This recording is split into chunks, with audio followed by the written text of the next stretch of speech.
gentlemen, the President of the United States, the Secretary of State, the National Security Council cut secret deals with Iran that they did not disclose to Congress, they did not disclose to the American people. Secret deals that will endanger us directly and our allies as well. This from Reuters. The United States and its negotiating partners agreed in secret to allow Iran to evade some restrictions on last year's landmark nuclear agreement in order to meet the deadline for it to start getting relief from economic sanctions, according to a think tank report published today. The report, which was released by the Washington-based Institute for Science and International Security, is based on information provided by several officials of governments involved in the negotiations. The group's president, David Albright, former UN weapons inspector and co-author of the report, declined to identify the officials, and Reuters could not independently verify the report's assertions. That said, Albright said, the exemptions or loopholes are happening in secret, and it appears that they favor Iran.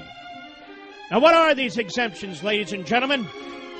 Among the exemptions were two that allowed Iran to exceed the deal's limits on how much low-enriched uranium, LEU, it can keep in its nuclear facilities, the report said.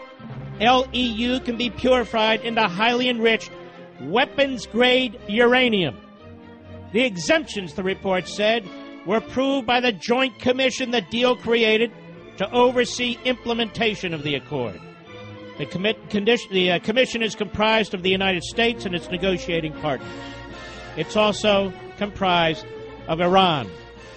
One senior, knowledgeable official was cited by the report as saying that if the Joint Commission had not acted to create these exemptions, some of Iran's nuclear facilities would not have been in compliance with the deal by January 16, the deadline for the beginning of the lifting of sanctions.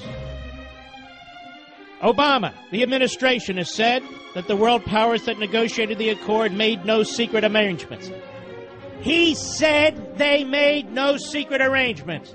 He lied through his teeth, as he always does.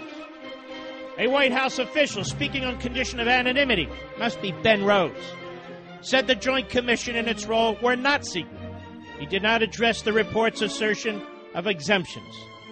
Diplomats at the United Nations for the other P5+1 countries did not respond to Reuters' request for comment on the report. Iranian officials were not immediately available for comment. Albright said the exceptions risked setting precedents that Iran could use to seek additional waivers. Albright served as the inspector with the UN International Atomic Energy Agency, the team that investigated former Iraqi President Hussein's nuclear weapons program. The administration of Obama informed Congress of the exemptions on January 16, said the report.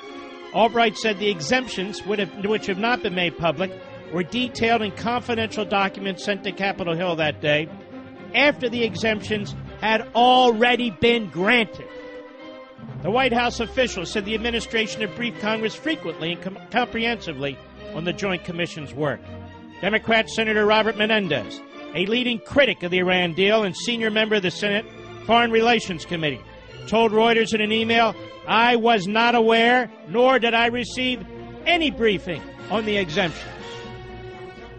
Republican Senator and sellout Bob Corker, the committee chairman and leader of the opposition in Congress to the nuclear deal, said the administration was willing to accommodate Iran at every turn to implement a flawed agreement that granted Tehran billions of dollars in sanction relief and paved the way for the industrialization of its nuclear program.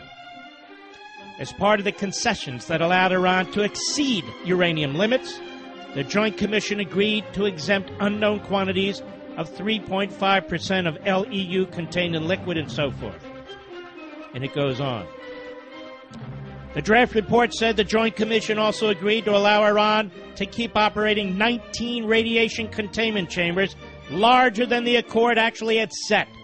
These so-called hot cells are used for handling radioactive material, but can be misused for secret, mostly small-scale plutonium separation efforts, said the report. Plutonium is another nuclear weapons fuel.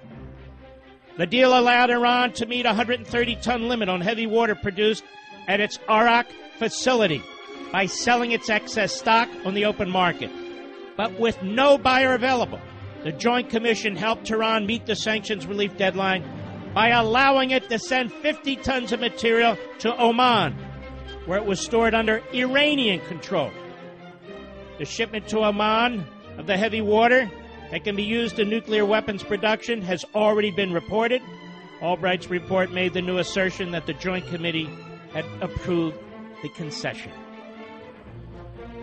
These are impeachable offenses for Obama, for Vice President Biden, for Secretary of State Kerry, for Susan Rice, for the whole top level of the administration, the president on down, lying to the American people, deceiving Congress, lying to Congress, lying about this deal. This is the biggest issue of the day, the biggest issue of the month, the biggest issue of the year. And nobody's talking about it. We have just armed up the most aggressive, detestable terrorist state on the face of the earth. We've just sold out to them. They are on their way of building nuclear weapons, nuclear warheads. They are on their way of perfecting intercontinental ballistic missiles that can reach the shores of the United States of America. And they will be able to do this, if not in a decade and a half. This is the fate that Barack Obama has sealed for the American people. This is the fate that Barack Obama has sealed for your children and your grandchildren. Damn it.